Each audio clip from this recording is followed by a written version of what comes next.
Hello everybody and welcome to another edition of Friday Features at 4. My name is Don Fifer. I'm with the Flanagan Group and we are here every week talking about different features that you might find in a home or around a home or a neighborhood, and really more than anything what those features are as far as a benefit to you as a homeowner or an investor or even just a fan of homes. So today we'll go ahead and get started. We're going to talk about smart home features. And that's something that might intimidate a lot of people. And so hopefully what we'll do today is minimize some of your concerns of thinking that that's something that you may not want, or maybe it'll answer some questions about some smart home features that you might want and give you some idea of what that would do for you as the consumer and the owner of that, what the benefit would be. So the first thing we're going to talk about today is Ring doorbells. And I'm not endorsing Ring or anything like that. We haven't gotten their permission. But we're just going to use this as an example. There's a lot of different smart home doorbell type systems that you can get. Obviously, they function as a doorbell. You know, you hit the button and it tells people that somebody's here. The benefit to one of these, though, is that they a lot of times will have like a camera on them. And the idea is to see whoever is out here. Some of those will be motion activated, so they'll even maybe alert your phone when you're at work that somebody's up on your front door. And that's a pretty nice feature to have from a safety standpoint, or just communicating with people that are there.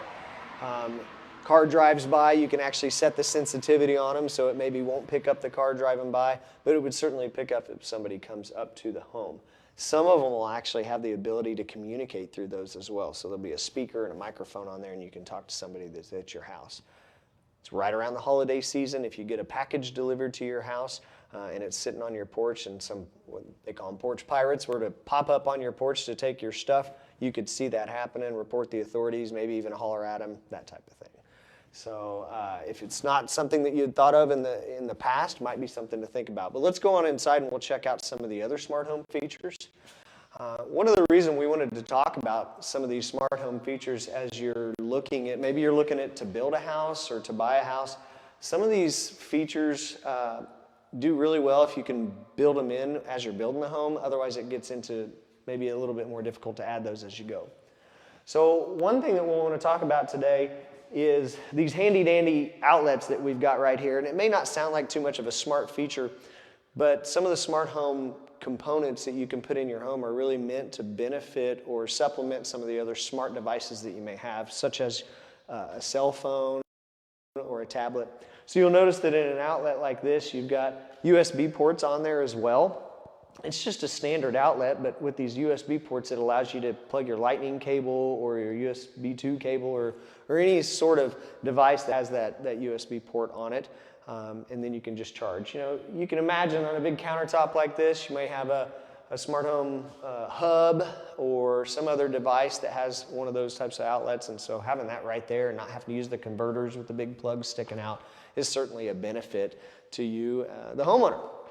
Another thing to think about in a smart home feature is what's called a wireless mesh network. So you've heard of Wi-Fi. Everybody has a Wi-Fi router in their house. With a mesh network, it's really pretty interesting. You have a standard hub, so you'll have the main device, and then you have, like this picture shows here, a couple other little devices that you can put around the house. And the idea, if you can think of, if you're a fisherman, if you can think of casting a net, you know, the net goes over a big area, so it covers more ground than just like a fishing pole would, right, with one lure. So the idea with a wireless mesh network is that it casts a net over the entire area by using those satellites so that you have less interruption in your internet service, sometimes a stronger signal, and overall just a better experience. So if you work from home, your kids, you know, play on their devices or something in their room, something like that might be a good device to check out and think about. We'll step over here and we'll look at a smart thermostat. So you may have heard of like a Nest device or the, you know, Google thermostat. This is an Ecobee. Again, I'm not endorsing a particular product, more just showing one for an example. These are really nice. Obviously, you can control the temperature of your home, your fan, and those types of things, but it also gives you the ability to control the temperature or monitor the temperature of your home from afar. Like right now, I can pull out my phone and go onto my device, and I can look at what my thermostat is set at my home right now. Let's say I know that there's going to be some people coming over later on and I want to warm up the house for them before they get there. I can change that on my phone right here and take care of it. So another feature that you need to think about if you're going to be building a home or maybe doing some renovations is what they call a Smurf tube. A lot of people put their televisions above their fireplace now because, you know, like we've talked about our previous videos, a lot of times you're going to center your furniture in the room around your fireplace, so you're obviously going to put your TV up there as well.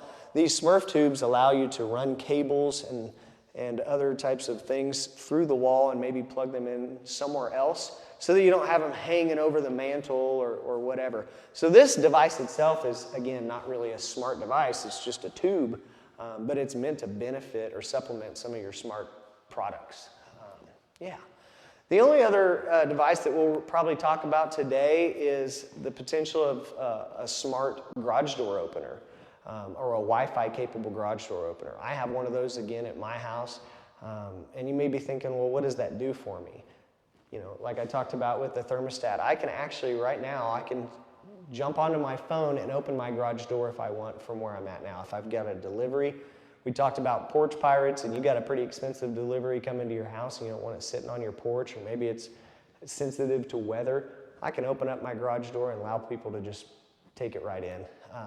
I find it a benefit too. You know, my father-in-law always wants to borrow some of my tools. I don't want him to have a key to my house. So I just open up the garage door whenever he needs to borrow a tool. He can go in and get what he needs, and then he can go and he doesn't go in and eat my food or something like that. So anyway, those are just some smart home features to think about, maybe some of the benefits that they can provide you. Tune in next week when we do another Friday Features at 4. Invite your friends, invite your family, and we'll talk about some other features of homes and neighborhoods and what they do to benefit you. And we'll see you soon. Have a good weekend.